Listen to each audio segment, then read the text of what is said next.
Hello, good morning. Good morning, sir. Good morning, everyone. Welcome to my channel as a tutorial. Please don't forget to subscribe, enjoy, and help us encourage to make more such videos in front of you.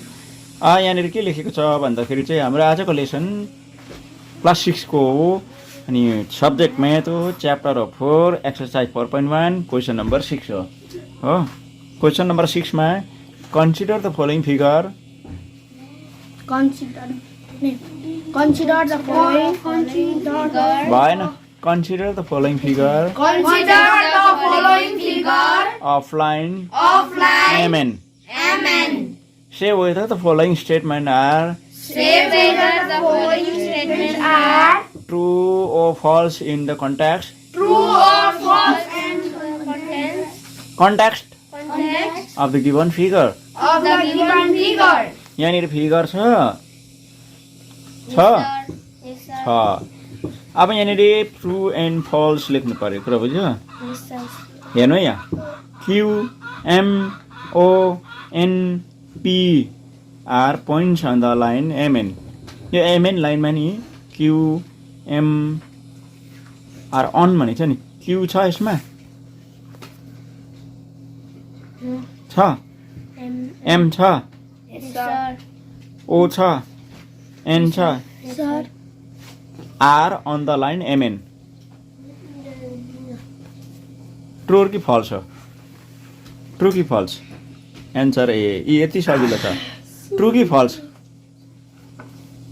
यो line चाहिँ MN मा छ? No, sir. तिम्रो के चाहिँ हेर्दैछौ म छकै पर्दैछ. यहाँ Q छ कि छैन? Yes, sir. Q छ. यसरी त म फेरि सानो तिमीले बुझे नि यो. Q छ यहाँ? Yes, sir. M छ लाइनमा? Yes, sir. O छ? Yes, sir. N छ? Yes, sir. P छ? Yes, sir. त्यसो भने फल्स हो कि ट्रू हो यो? True. टी मात्रै लेखिदिउँ न होइन? Yes, sir. अन्त नम्बर बी को ल अब नम्बर बी को राम्रो हेर्नु है यहाँ Yes, sir. अलिअलि धोलाई पनि दिने गरेको चाहिँ पछाडि फर्केर हो ल अब M O N R on the line segment MN line segment MN भनेको चाहिँ बुझ्दैछ MN Yes, sir. यहाँ M छ N छ यहाँ के छ यो लाइन होइन Yes, sir. यहाँ के छ O मात्रै छ Yes, sir. होइन M पनि छ Yes, sir. छ N पनि छ Yes, sir. छ यो ट्रू हुन्छ कि फल्स हुन्छ True. ट्रू कुरा बुझ्यो Yes, sir. अब अर्को कुरा गर्नु नम्बर सी को छिटो हुँदो रहेछ त अन्त Yes, sir. होइन र Yes, sir. हो नि हौ M and N are in point of the line segment यो M र N चाहिँ लाइन सेगमेन्टको इन्ड अरे ठिकै हो line segment MNN line segment होइन MN लाइन सेगमेन्टको इन पोइन्ट अरे यो हो कि होइन Yes, sir. Yes, sir. Yes Yes. True or false यो कसैले भन्नु सकेन Sir, true or false Sir, false. यहाँ हेर्नु नि राम्रो हो M र N छ नि Yes, sir. इन पोइन्ट अरे यो चाहिँ यो MN लाइनको False. ट्रू हो ट्रू यहाँ MN लाइन हेर्नु त यहाँ MN हेर्नु न यहाँ Yes, sir.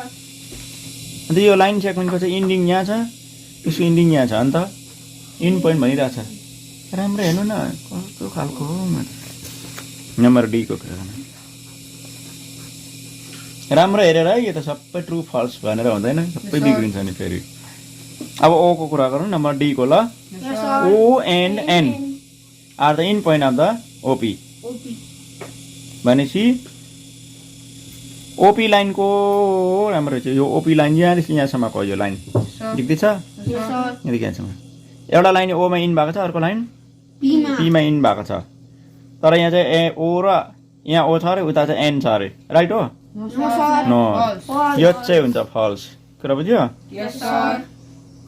लाइनको बारेमा राम्रो बुझ्नुपर्छ नानी हो तिमीलाई साह्रो पर्छ म्याथमेटिकमा नि म अरू मात्रै पढ्छु ज्योमेट्री पढ्दिनँ भन्दा हुँदैन तिमीहरूको 60% ज्योमेट्रीबाट मात्रै क्वेसन आउँछ 40%ले पास हुन्छ हुँदैन त्यसले गर्दा एल्जेब्रा पनि ज्योमेट्रीमा मिसिएको हुन्छ नानी मेरो अहिलेदेखि नै मेरो सजेसन नानीहरूलाई ल अब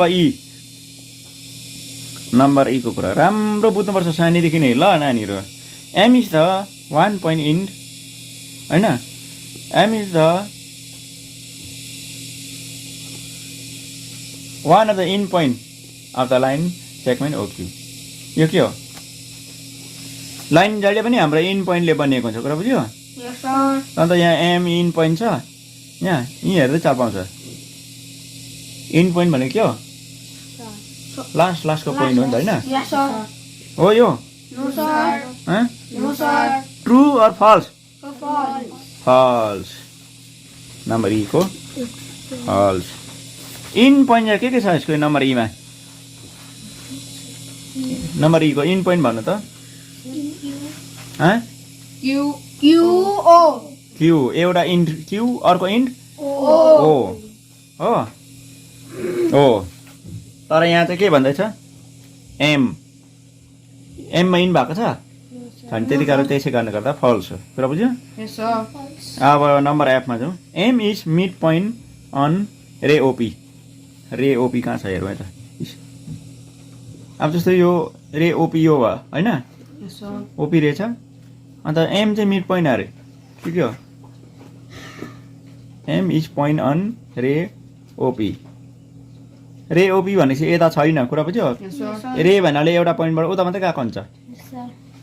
एन भनिदिएको भए चाहिँ ट्रु हुन्थ्यो तर यहाँ के छ एम भन्थ्यो Yes, sir. एम त यता बाहिर छ त्यसले गर्दा यो पनि False. फल्स यसरी सोच्नुपर्छ है ल नानी हो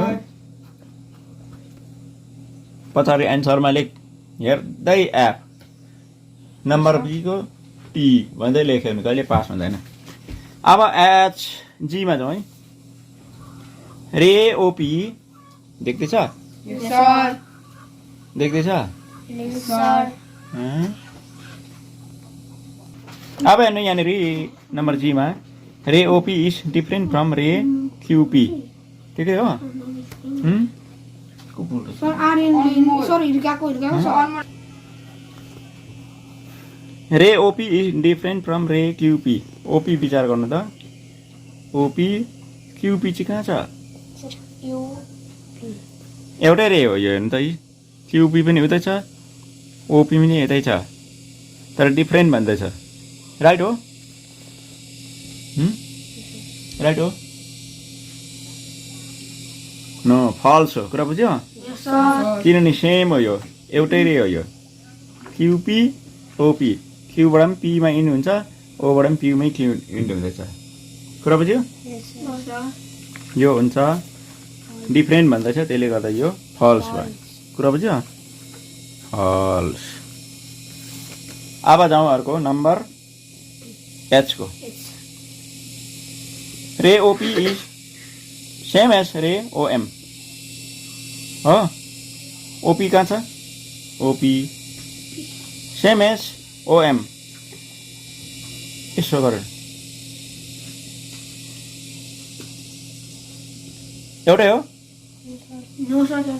No, sir. OP No, sir. Same as ray OM ओएम भनेको त यता यता गएको छ होइन Yes, sir. फल्स हो यो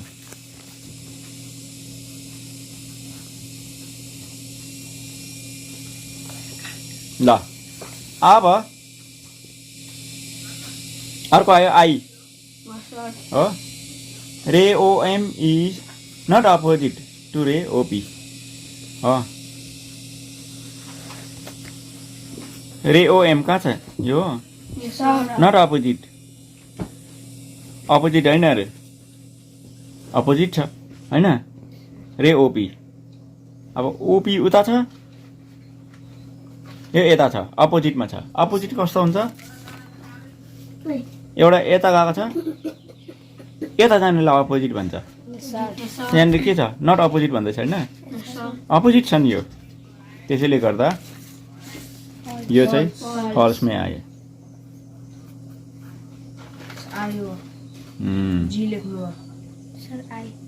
Sir, I. E F G H I है Yes, sir. Oh my God ठुलो मजाको खुबसुरत आई लेखिदिउँ हो कोही मान्छे एउटा उभिएर भन्दैछ फल्स अब जे ओ जेमा जाउँ जेमा के रहेछ भन्दाखेरि चाहिँ जेमा अब हेरौँ ल O is not an initial point of OP initial point भने के हो हजुर इनिशियल पोइन्ट यो INITIL इनिशियल पोइन्ट भन्छ नि के हो यो इनिशियल पोइन्ट भनेको स्टार्टिङ पोइन्ट भनेको कुरा बुझ्यो Yes, sir. यो O अन्त P चाहिँ इन्ट P मा इन्ट भएको छैन initial point initial O point हो कि हैन इनिशियल स्टार्टिङ पोइन्ट हो कि हैन Yes, sir. यहाँ चाहिँ के भनेको छ होइन भनेको छ हैन Yes, sir. ट्रु भयो कि फल्स भयो False. फल्स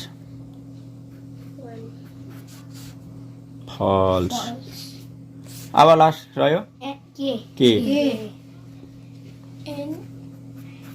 के भन्छ N is the initial point of NP NM initial point भनेछ ट्रु है यो Yes, sir. किन N बाट स्टार्ट भएको छ P मा इन्ट भएको छ यो N बाट स्टार्ट भएको छ कहाँ इन्ट भएको छ N. M मा इन्ट भएको छ यो भयो ट्रु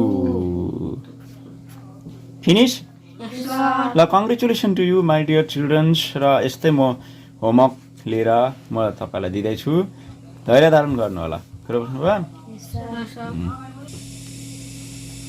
ल आजको कुरालाई राम्रोसँग बुझ्नुभयो भने होमवर्क यहाँ छ consider the following figure of line BN say whether the following statement are true or false in context of the given figure है र यहाँनिर तपाईँले देख्नुहुँदैछ यो लाइन जसरी तपाईँले यो बुकमा यहाँनिर तपाईँले अघि देख्नुभयो त्यही खालको यहाँनिर दिएको हो ल नम्बर ए को यहाँ छ है बिच सबैको ट्रु र फल्स लेख्ने म बक्स लगाइदिएँ नम्बर सी को यहाँ तपाईँले ट्रु या फल्स लेख्दा हुन्छ तपाईँले यो लाइन चाहिँ पुरा लेख्नुहोस् ल